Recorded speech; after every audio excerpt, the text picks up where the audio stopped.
Neville Goddard, Awakened Imagination, Chapter 3, Highways of the Inner World. And the children struggled within her, and the Lord said unto her, Two nations are in thy womb, and two manner of people shall be separated from thy bowels, and the one people shall be stronger than the other people, and the elder shall serve the younger. Genesis 25:22-23. Duality is an inherent condition of life. Everything that exists is double.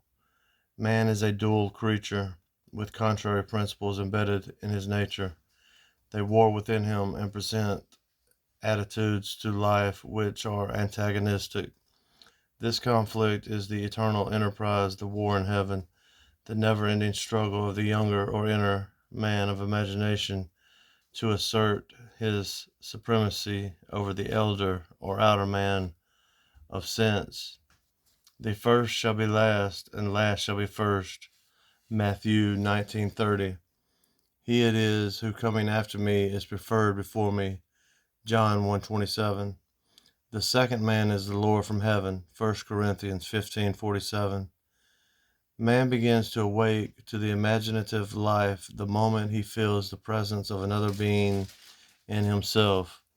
In your limbs lie nations twain, rival races from their birth. One the mastery shall gain, the younger or the elder reign. There are two distinct centers of thought or outlooks on the world possessed by every man. The Bible speaks of these two outlooks as natural and spiritual.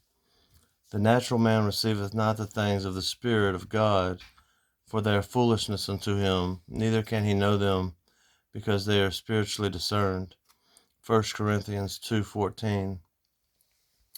Man's inner body is as real in the world of subjective experiences as his outer physical body is real in the world of external realities. But the inner body expresses a more fundamental part of reality. This existing inner body of man must be consciously exercised and directed. The inner world of thought and feeling to which the inner body is attuned has its real structure and exists in its own higher place. There are two kinds of movement, one that is according to the inner body and another that is according to the outer body. The movement which is according to the inner body is casual, but the outer movement is under compulsion. The inner movement determines the outer which is joined to it, bringing into the outer a movement that is similar to the actions of the inner body. Inner movement is the force by which all events are brought to pass.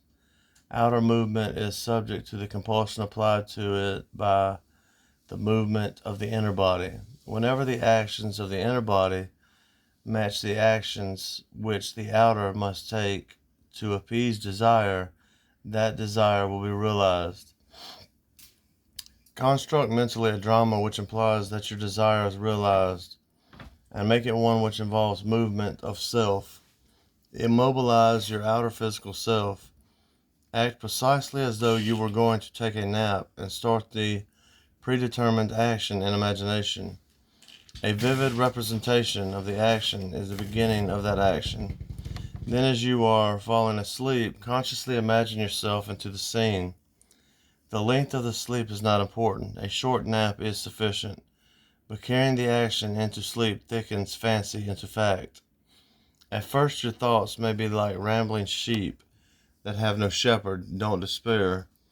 Should your attention stray 70 times 7, bring it back 70 times 7 to its predetermined course, until from sheer exhaustion it follows the appointed path. The inner journey must never be without direction. When you take to the inner road, it is to do what you did mentally before you started.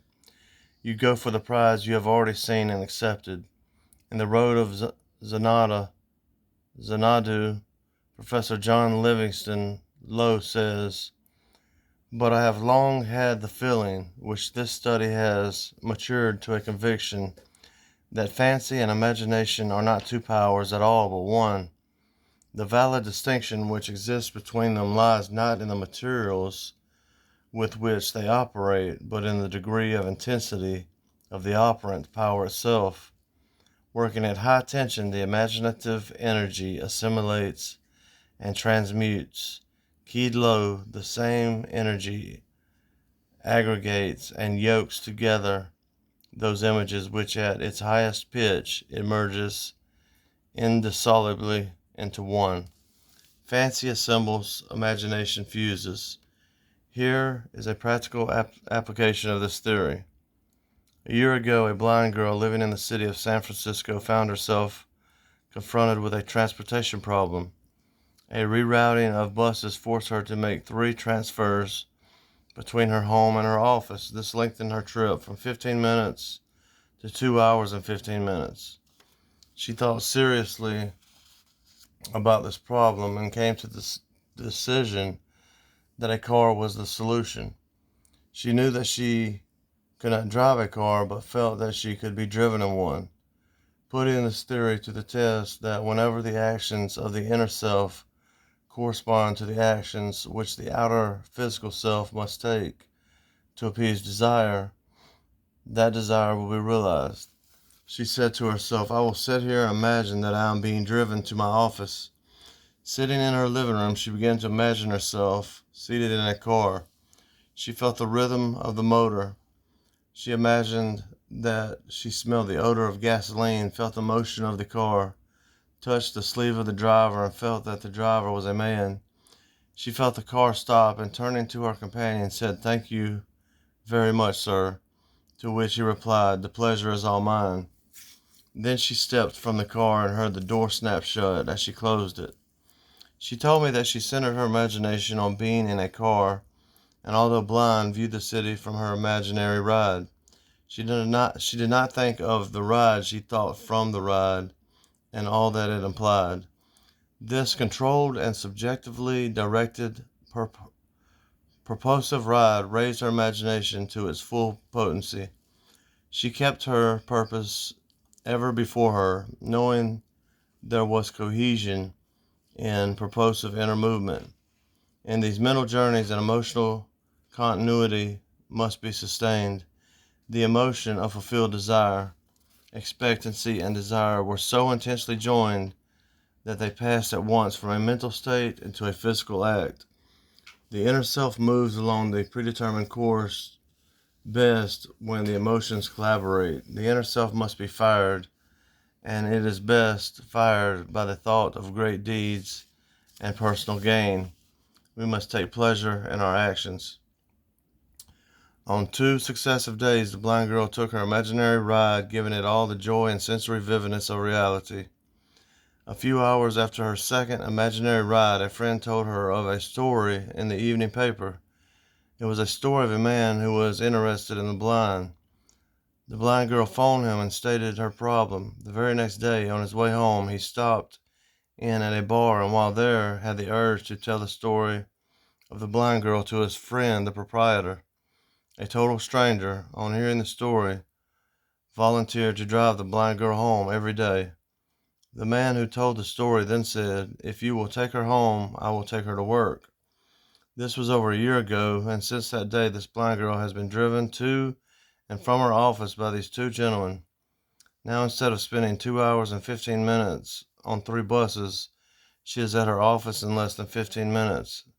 And on that first ride to the office, she turned to her good Samaritan and said, Thank you very much, sir. And he replied, The pleasure is all mine. Thus, the objects of her imagination were to her the realities of which the physical manifestation was only the witness. The determinative, animating principle was the imaginative ride. Her triumph could be a surprise only to those who did not know of her inner ride. She mentally viewed the world from this imaginative ride with such a clearness of vision that every aspect of the city attained identity. These inner movements not only produce correspondent outer movements. This is the law which operates beneath all physical appearances. He who practices these exercises of bilocation, which will develop unusual powers of concentration and quiescence, and will inevitably achieve waking consciousness on the inner and dimensionally larger world. Actualizing strongly, she fulfilled her desire for viewing the city from the feeling of her wish fulfilled. She matched the state desired and granted that to herself which sleeping men ask of God.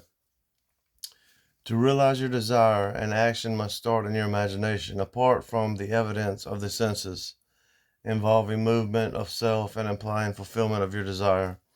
Whenever it is the action which the outer self takes to appease desire, that desire will be realized. The movement of every visible object is caused not by things outside the body, but by things within it, which operate from within outward. The journey is in yourself. You travel along the highways of the inner world. Without inner movement, it is impossible to bring forth anything. Inner action is introverted sensation. If you will construct mentally a drama which implies that you have realized your objective, then close your eyes and drop your thoughts inward, centering your imagination all the while in the predetermined action, and partake in that action. You will become a self-determined being. Inner action orders all things according to the nature of itself. Try it, and see whether a desirable idea once formulated is possible. For only by this process of experiment can you realize your potentialities. It is thus that the creative principle is being realized. So the clue to purposeful living is to center your imagination in the action and feeling of fulfilled desire with such awareness, such sensitiveness, that you initiate and experience movement upon the inner world. Ideas only act if they are felt. If they awaken inner movement is conditioned by self-motivation, outer movement by compulsion. Wherever the sole of your foot shall tread, the same give I unto you. Joshua 1:3. And remember, the Lord thy God in the midst of thee is mighty. Zephaniah 3:17.